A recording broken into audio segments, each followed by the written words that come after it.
بچوں کو دعائیں، بڑوں کو سلام. فضا ہے میرا نام. You are watching morning with فضا.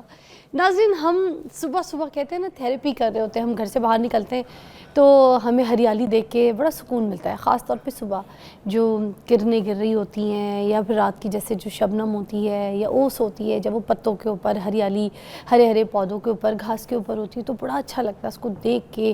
خاص طور پہ اپنے گارڈن میں اگر آپ صبح صبح چلیں ننگے پیر، اس کے اوپر پاؤں رکھیں تو آپ کے تلوے جو ہے نا، جیسے پیروں کے نیچے آپ کو ایسی ٹھنڈک، ایسی چیزیں محسوس کراتا ہے کہ آپ کو دماغ تک اس کی جو ٹھنڈک ہے نا وہ جاتی ہے. اور بڑی اچھی تھیراپی ہے اس کی. مجھے ایگزیکٹلی ریسرچ نہیں ہے میرے پاس، مگر میں نے کہیں کہ کوئی ریل میں ہی گو تھرو کیا تھا کہ اس کی بڑی اچھی ٹیکنیک ہے صحت کے لیے، اور آپ کی بہت سی بیماریاں آپ کی دور ہوتی ہیں اس سے، اور بھی پتہ نہیں کس کس طریقے کے علاج کیے جاتے ہیں. تو یہ کوئی ٹریٹمنٹ بھی ہے. تو اس کا مطلب آنکھوں کو صبح صبح تازہ تازہ ہری ہری چیزیں دکھانا، پودے ہرے ہرے دکھانا، اور آنکھوں کو ٹھنڈک دینا، سکون دینا، تو یہ سب ہمیں ہماری گارڈننگ سے ملتا ہے. اچھا، ہم بات کر رہے تھے پہلے پروگرام میں ہمارے کچن گارڈننگ کے حساب سے ہم نے کافی شوز جو ہیں وہ کیے، مگر کچھ شوز آج مجھے لگ رہا تھا کہ ہم اس چیز کو مس نہ کریں کہ گرمیاں جب آتی ہیں تو پودے جو ہے نا ان کا ٹیک کیئر ہم چھوڑ دیتے ہیں. ہمیں لگتا ہے ہمارے پودے تو پھل پھول گئے، بڑے خوبصورت پھول دے رہے ہیں، پھل دے رہے ہیں، تو اب ہمیں ضرورت نہیں ہے ہمارے گارڈن کو دیکھنے کی. یا پھر ہمارے کچھ ایسے انڈور پلانٹس ہیں جو وہ نہیں ہوتے لاوارثوں کی طرح، وہ وہیں پہ پڑے پڑے بجھ جاتے ہیں، اور ہم رکھتے ہیں اس کو بڑے خوبصورتی سے اپنے ڈیکوریشن کا حصہ بناتے ہیں، مگر وہ جل جاتے ہیں، برباد ہو جاتے ہیں. ہم کون سی ایسی مسٹیکس کرتے ہیں، کیا غلطی کرتے ہیں؟ آپ کو پتہ ہے ویسے آج کل پلانٹس بہت مہنگے ہو گئے ہیں. بہت سے نام ہیں، میں ابھی کیونکہ ہمارے پاس ماہر جو بندے جن کو ہم نے بلایا ان سے ہم پوچھیں گے کہ کچھ پلانٹس جو ہیں وہ اتنے مہنگے ہو گئے کہ ان کا سمجھ نہیں آتا. مطلب میں تو آپ کو بتاؤں، پانی کی جو بیل ہے، منی پلانٹ ہے، وہ تک اتنی ایکسپینسو ہو گئی کہ وہ ایک کہاوت تھی نا کہ جب کبھی آپ نے منی پلانٹ لگانا ہے تو چوری کر کے لگائیں تو پھر بڑے آپ پیسے والے ہو جائیں گے. آج میں اس بات پہ یقین کرنا شروع ہو گئی ہوں کہ پیسے والے اس طرح ہو جائیں گے کہ منی پلانٹ کے پیسے بچ جائیں گے تو چوری کر کے ہی لگا لو کیونکہ بڑے مہنگے ہو گئے. ہمارے پاس جاوید صاحب موجود ہیں، ٹھیک ہے، جاوید اقبال، جو کہ کچن گارڈننگ ایکسپرٹ ہے. آج ہمیں ساری باتوں کے بارے میں بتائیں گے کہ خاص طور میں ہم نے گرمیوں میں اپنے پودوں کا کیسے خیال رکھنا ہے. السلام علیکم. وعلیکم how are you? Thank you. اچھا یہ بتائیے گا کہ گرمیوں میں پودے جل کیوں جاتے ہیں، برباد ہو جاتے ہیں؟ اتنی محنت، اتنی پیار محبت. اچھا ہمیں پیار بڑا ہو جاتا ہے اپنے پلانٹس کے ساتھ، ہمیں ایک لگاؤ ہو جاتا ہے، ہم روز اس کو پانی دینا، دیکھنا، اور ایکسٹرا ٹیک کیئر کے باوجود پتے سوکھنا شروع ہو جاتے ہیں اور بے رونق سا پلانٹ ہو جاتا ہے. کیا غلطی کرتے ہیں ہم؟ بیسیکلی جیسے ہمارا موسم چینج ہوتا ہے نا انسانوں کا، تو ہم اپنا پہناوا، اپنی ڈائٹ، اس میں چینجز لے کر آتے ہیں. رائٹ. تو ایگزیکٹلی پودوں کی بھی اسی طرح کی کچھ چینجز ہیں جو ہونی چاہیے.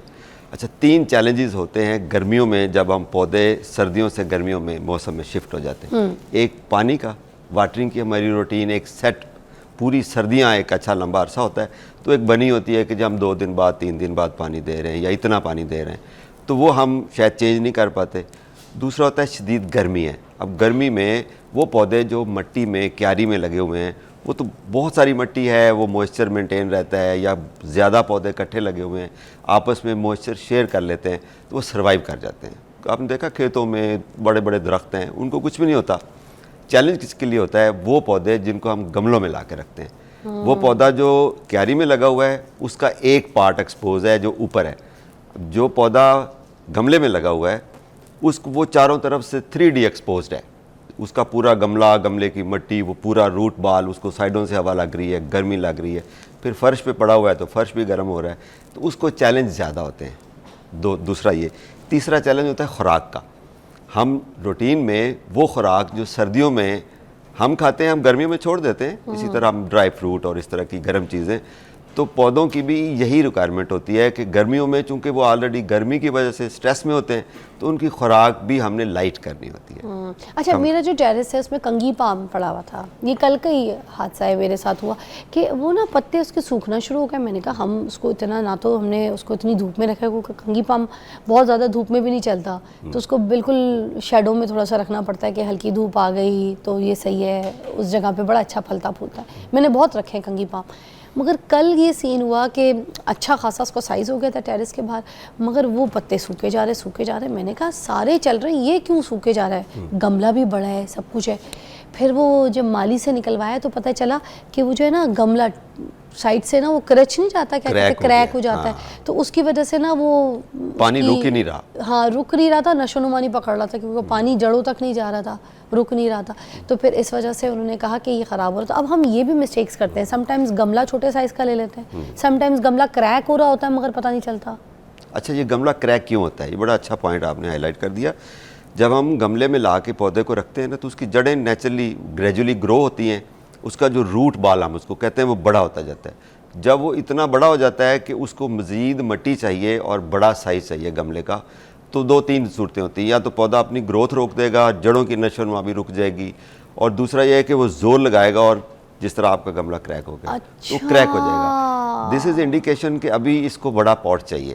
لیکن اس موسم میں جب شدید گرمی ہو یا شدید سردی ہو, آپ نے اس کو ری پاٹ نہیں کرنا. یہ سیف ٹائم نہیں ہے. سیف ٹائم وہ ہوتا ہے جب ماڈریٹ ٹمپریچر ہو, 30 سے اوپر ٹمپریچر دن کا نہ جائے, اس وقت جب آپ پودوں کو شفٹ کر دیں. اب اس کا حل یہ ہے کہ آپ اس کو سائے میں کر دیں. پانی اس کا پہلے روٹین میں دیتے تھے لیٹ سے 2 دن بعد یا 5 دن بعد, اب تھوڑا جلدی دے دیں کیونکہ پانی اس میں رکنے کی صلاحیت کم ہو گئی ہے. تو اس کو سروائیو کراتے جائیں. جب موسم آئے گا برسات کا پھر اس کو شفٹ کر دیں. جو سائز کا پاٹ تھا, جو لیٹ سے 24 انچ کا تھا, تو اس سے 2 انچ 4 انچ بڑھاؤ, اس میں شفٹ کر دیں, لیکن ابھی نہیں کرنا. اور یہ جیسے کچھ غلطیاں ہوتی ہیں کہ جو برسات کے موسم میں بہت زیادہ لوگ اپنی کھدائی کرنا شروع کر دیتے ہیں پودوں کے لیے, ٹھیک ہے نا, تو یہ سب کچھ ٹھیک ہے؟ دیکھیں, پودے کی گوڈی کرنا یہ اس کا موسم کے ساتھ کوئی تعلق نہیں ہے, اس کا مٹی کی نرم ہونے کے ساتھ تعلق ہے. آپ سادہ بارش ہوئی بھی گیلی مٹی ہے, اس میں کھدائی صحیح رہتی ہے؟ یا مٹی گڈائی اس وقت کرتے ہیں یا گوڈی اس وقت کرتے ہیں جب مٹی موئسچر ہو, اس کے اندر نم ہو, گیلی نہ ہو, ویٹ نہ ہو, تو اس کا اس موسم کے ساتھ کوئی تعلق نہیں ہے. ہاں, جو چیلنج میں نے بتایا کہ پانی دینے کی روٹین, دیکھیں موسم گرم نہیں تھا, ٹھنڈا تھا, تو وہ پانی جو 3 دن بعد خشک ہوتا تھا اب وہ ایک ہی دن میں خشک ہو جاتا ہے. جب 40 43 44 کراس کرے گا تو ہو سکتا ہے اسی پودے کو مارننگ میں بھی پانی دینا پڑے اور شام کو بھی پانی دینا پڑے. یہاں میں آپ کو یہ ایک پوائنٹ بتا دوں کہ پودوں کو پانی دینے کا جو بہترین وقت ہے نا, وہ سورج کی پہلی کرنوں سے پہلے ہے. اس کی وجہ جب باقی سارا دن نہیں, دن کے وقت نہیں. کیوں نہیں, میں آپ کو بتاتا ہوں. دیکھیں, جب ہم پودے کو سورج نکلنے سے پہلے فجر کی نماز کے بعد پانی ڈال دیں گے, اس کی جڑوں میں پانی موجود ہوگا. پودے نے جو بھی خوراک لینی ہے وہ جڑوں کے ذریعے لینی ہے, تو وہ پانی کے تھرو لینی ہے.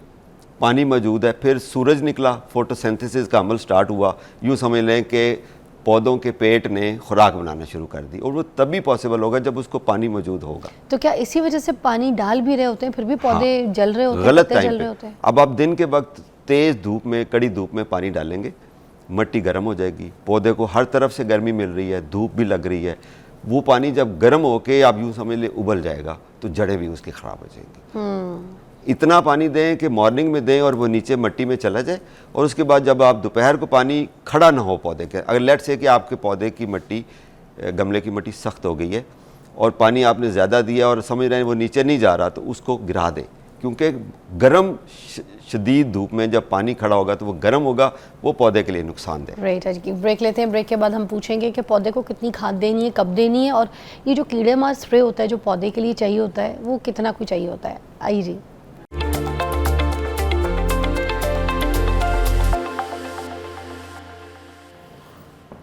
Welcome back, you watching morning with Faza. اچھا, ہم آج پودوں کے حوالے سے بات کر رہے ہیں. مجھے بتائیے گا کہ کیونکہ ہماری جو مالی وغیرہ ہوتے ہیں گھروں پہ, وہ بار بار کیڑے مار کا اسپرے بولتے ہیں. باجی اسپرے چھڑکنا ہے, پیسے دے دو, باجی 1500, باجی 2200, 3000, ٹھیک ہے. اب وہ پیسے مانگ رہے ہوتے ہیں ہر 2 ہفتے کے بعد.